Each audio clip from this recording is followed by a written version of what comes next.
Let's talk about hypertension, and I'll write that here, hypertension. And hypertension basically means high blood pressure. And we actually categorize it in different groups. So let's use my blood pressure of 115 over 75 as an example. And I had drawn a small figure for you where I had blood pressure on this side and I had time on this side. And I said that my blood pressure does something like that, where the peak is 115. This is the systolic blood pressure.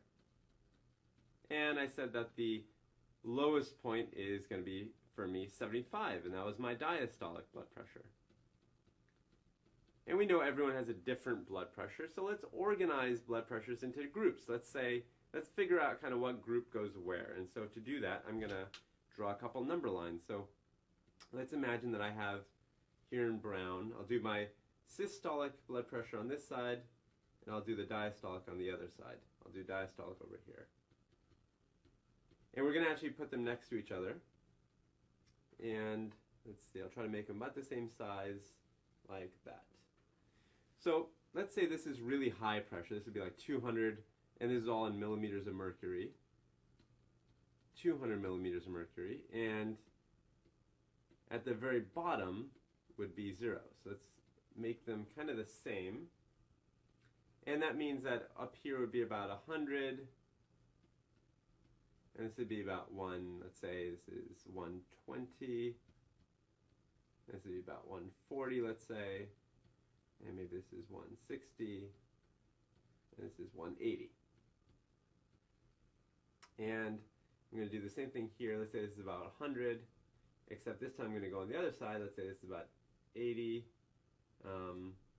And maybe this is 60, 40, 20. Maybe I didn't draw it as well, but I think you get the idea. So this is my number line, and the reason I drew the systolic numbers higher than the diastolics is because we know that generally speaking, or not generally speaking, always the systolic pressure is going to be higher than the diastolic pressure. So that's why I separated it out. But you can imagine that these numbers go up and these go down. I'm just being lazy and not drawing it all out. So let's say that my pressure is 115. This is my systolic pressure. Now let's do that one first. Where does that fit? Well, on this number line, 115 would be about right here. And actually, anything below 120 is actually kind of in the green zone. And this goes all the way down to 0. So let's say my systolic was 97 or 103. That would all be in the green zone. And what I mean by that is I would say I do not have hypertension. I have no hypertension. So that's kind of a nice safe area to have your blood pressure in terms of hypertension. Now, for diastolic pressures, we know that diastolic pressures are the low range of a blood pressure, and so those numbers are going to be lower. Here, anything below 80 is considered kind of in that safe green zone. So below 80 is where you want to be, and I want to be very specific. I don't mean to say that a blood pressure of 5 would be good. What I mean is that you don't have hypertension, so you don't have high blood pressure. And that's very different from having low blood pressure. So just for right now, the green zone in terms of high blood pressure. Now, let's say my systolic blood pressure was a little bit higher. Let's say it's, let's say it's between 120 and 140, somewhere in here. Then I'm in the yellow zone. And that yellow zone means that I don't have hypertension, but I'm getting there, right? So I'm getting closer, and this would be pre-hypertension. And on the other side, on the diastolic side, we use 90 as a cutoff. So I'll write in 90. And anything between 80 and 90 would be kind of in that yellow zone. And that's your pre-hypertension zone. That's pre-hypertension. So you're still not there yet.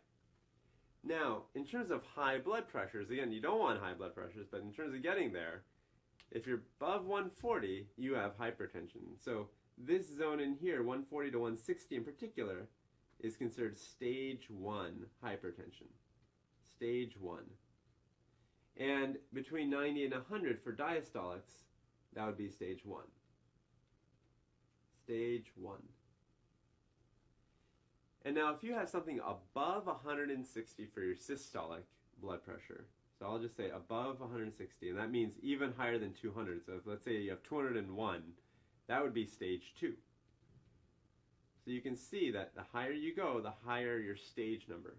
And the same is true on this side. So let's say you have a really high diastolic blood pressure, well above 100, you'd have stage 2 hypertension, all the way down there. So this is stage 2. So I'm just going to do a couple quick examples for you. So let's say, I'll do them in yellow, a different color. Let's say that you have 145 as a systolic, and your diastolic is, let's say, 87. Well, 145 is right here, right? And 87, actually let me do it in the same color just to be consistent. So 145 is right here, and 87 is in here. So your systolic pressure is stage 1 hypertension, and your diastolic pressure is in pre-hypertension. So when you're in different stages for the diastolic and the systolic, what you do, the rule, is that you go with the higher stage. So in this case, stage 1 is higher. So this person would be considered stage 1 hypertension. Now we can do one more example just to make sure you get it. So let's do a different color. Let's say, I'll do the next one in red. So you have, let's say, 126 over, let's say, 101. Well, this person, 126, is actually right here. And 101 is right above the 100 mark, right there. So this person is actually pre-hypertensive if you're looking at just their systolic value, but they're actually in stage 2 hypertension if you're looking at their diastolic value. So overall, they're going to be in stage 2, because the rule again is that you go with the higher stage. So that's how you figure out what stage of hypertension someone's in.